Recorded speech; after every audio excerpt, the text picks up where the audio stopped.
Welcome to Witch Hunt, the podcast of historical witch trials and modern witchcraft accusations. I'm Josh Hutchinson. And I'm Sarah Jack. Today, we look back at what we've learned in nearly 2 years of podcasting about witch hunts and harmful practices related to accusations of witchcraft and ritual attacks. So, what have we learned about witch trials? Witch trials have been around since ancient times. However, witch hunting activity in Europe ebbed in the Middle Ages until new developments shifted perspectives in the later medieval period. By the 15th century, sporadic medieval witchcraft prosecutions gave way to more frequent early modern witch trials. This shift owes itself to a number of factors, including growing pains of transitioning from feudal states to modern nations, increased religious tensions, the culture shock of the Renaissance and modernization, and the advent of the printing press, which allowed demonologies and witch trial accounts to rapidly reach ever-growing audiences of readers. The biggest factor, however, may be a shift in Christian theological attitudes towards witchcraft. As we first learned in episode 3, belief in a satanic pact with witches replaced a belief that witches used their own powers with the belief that the devil gave witches their powers. While the average person continued to primarily fear what witches could do to them, thoughts of a diabolical connection fueled great fear on the part of the elites, who saw a satanic conspiracy threatening Christendom. With this belief in a satanic pact in place, witch trials were no longer isolated events, with significant trial activity across much of the European continent and in several European colonies overseas. Beliefs about witchcraft were deeply ingrained in the culture and worldview of the time, influenced by both religious and folk beliefs. Wherever they occurred, witch trials were the result of complex social, religious, political, and economic factors.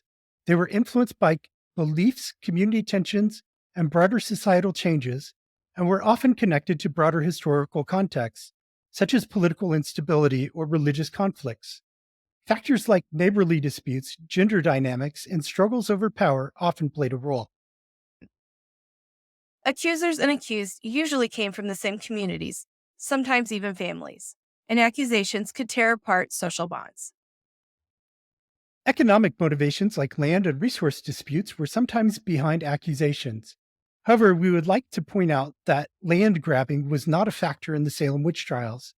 Instead, disputes contributed by leading to confrontations. When harsh words were followed by misfortune, witchcraft accusations sometimes ensued. Witch hunts could be sparked by natural disasters, disease outbreaks, or other community stresses. The accused came from various social backgrounds. Women were disproportionately targeted in witch trials, reflecting the gender inequalities and biases of the time. Witch trials had profound and long-lasting effects on individuals, families, and entire communities, often resulting in trauma and economic disadvantages that persisted for generations. Understanding the history of witch trials is crucial for preventing similar injustices and promoting critical thinking about fear and unfounded accusations. Studying historical witch hunts provides insights into modern-day witch hunting and scapegoating behaviors. They serve as a cautionary tale about how fear can lead to irrational actions and unjust persecutions. This is relevant to modern phenomena like moral panics or conspiracy theories. Witch hunts have occurred throughout history and continue to be a problem today in many parts of the world. While most people associate witch hunts with events like the Salem trials, accusations of witchcraft and related violence are still prevalent in places including Africa, India, and Papua New Guinea. Arrow has said, "We believe we're talking about tens of thousands of people impacted, and that's based on the data we have. We spent nearly 5 years gathering data from around the world, not just the continent of Africa, but also South America, and to a lot of people's surprise, North America and Europe.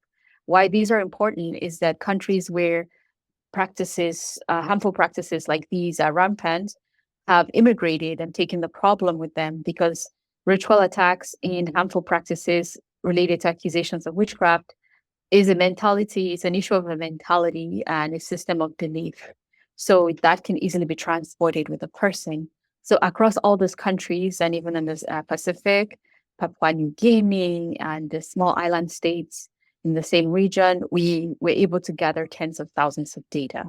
It's monumental because this is data that we pulled together using a small team and just looking through media reported cases alone. That's the tip of the iceberg, we think.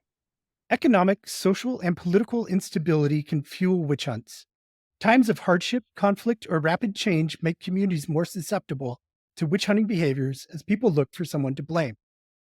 Deeply ingrained cultural and religious beliefs about witchcraft and supernatural forces continue to fuel accusations and persecutions. Even in places where formal witch trials ended centuries ago, underlying beliefs that enable witch hunts may remain. These beliefs can be exploited by witch finders or spiritual entrepreneurs who profit from identifying alleged witches. We've spoken with advocates, legal experts, academics, and diplomats about witch hunts happening in our world today, with episodes focusing on South Africa, Nigeria, Papua New Guinea, India, Ghana, Malawi, and Namibia. Given the scale of the problem, however, we have just scraped the surface and plan to continue exploring our world. Underlying causes of witch hunts can include witchcraft beliefs and fear of the supernatural, desire to explain misfortunes or find scapegoats, property disputes and attempts to seize land, maintaining power structures and controlling women, and lack of scientific temper. Now we have some good news. Advocates around the world are working toward the effective end of witch hunting. Some countries have passed laws criminalizing witchcraft accusations or have such laws remaining on the books from colonial times. For example, Ghana recently passed a bill, though not yet signed into law, criminalizing witchcraft accusations. And existing laws against violence and discrimination are being applied to witch hunting cases in some areas. The United Nations has recognized harmful practices related to witchcraft accusations as a human rights issue, and the Pan-African Parliament has developed guidelines to address these practices. In addition, Papua New Guinea is implementing a sorcery national action plan to provide holistic solutions. Organizations like the Advocacy for Alleged Witches, founded by Dr. Leo Igwe, work to support victims and raise awareness, while organizations like the International Network Against Accusations of Witchcraft and Associated Harmful Practices were formed to connect global efforts. In December 2022, Josh and I co-founded a nonprofit organization with Mary Bingham, Beth Crusoe, and Jen Stevenson. Our organization, End Witch Hunts, is dedicated to raising awareness of modern witch hunts and advocating for their elimination. In many locations, efforts are underway to promote critical thinking and challenge superstitious beliefs, and community engagement is being used to raise awareness about the harm caused by witch hunting. Scholars like Boris Gershman have conducted research to understand the prevalence and nature of witchcraft beliefs, and efforts to document witchcraft accusation cases and gather data on the scope of the problem are also underway. Some organizations provide shelter, legal aid, and rehabilitation services for those accused of witchcraft, and efforts are being made to reintegrate accused individuals back into their communities. Advocates are working with influential community figures, including political and religious leaders, to change attitudes and practices. Advocates are using the media to raise awareness and challenge harmful beliefs. Some countries and international bodies are putting diplomatic pressure on governments to address this issue. Governments and NGOs are implementing community-based conflict resolution mechanisms to address underlying causes of accusations. Some programs aim to address poverty and inequality, which are often underlying factors in witch hunts.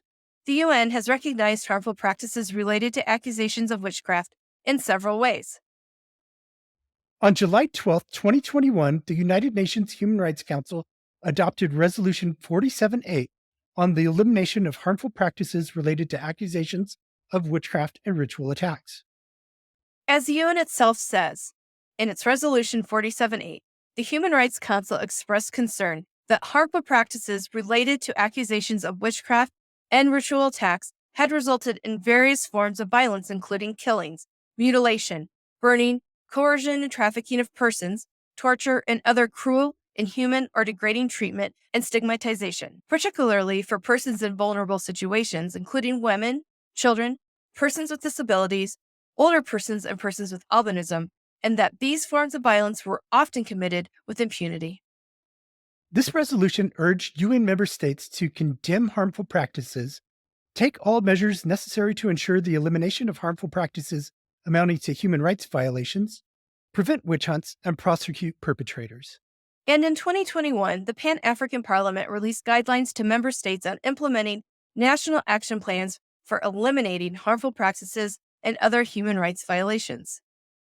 On February 1st, 2023, the UN's Office of the High Commissioner of Human Rights released the Study on the Situation of the Violations and Abuses of Human Rights Rooted in Harmful Practices Related to Accusations of Witchcraft and Ritual Attacks, as well as Stigmatization.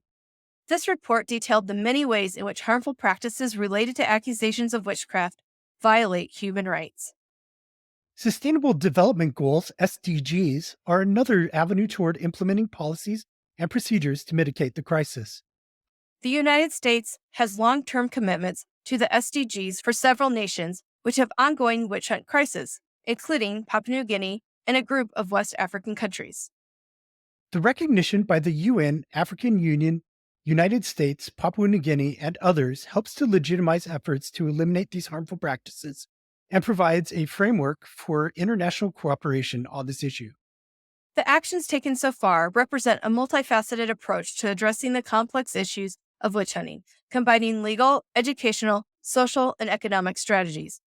In addition to government entities, much work is being done on the ground by advocates and grassroots organizations in dozens of countries. We have spoken with people like Damon Leff of the Advocacy Against Witch Hunts, Leo Igwe of the Advocacy for Alleged Witches, and Jordan Alexander of the UK National Working Group on Spiritual and Ritual Abuse. And we've spoken with many activists in India, Malawi, Namibia, and Ghana as well. In addition to these local actors, we have spoken to international advocates and representatives of the International Network Against Accusations of Witchcraft and Associated Harmful Practices and the International Alliance to End Witch Hunts. And the advocates End Witch Hunts and Witch Hunt podcasts have interviewed are just the tip of the iceberg. The work to be done will be hard and may take some time, but the workers needed to do the job are assembly. Addressing the issue requires a multifaceted approach, including education, legal reform, community engagement, and challenging harmful witchcraft beliefs. Advocates working to address the harmful practices associated with witchcraft accusations often outline several key strategies and next steps. These strategies aim to protect victims, prevent further violence, and educate communities.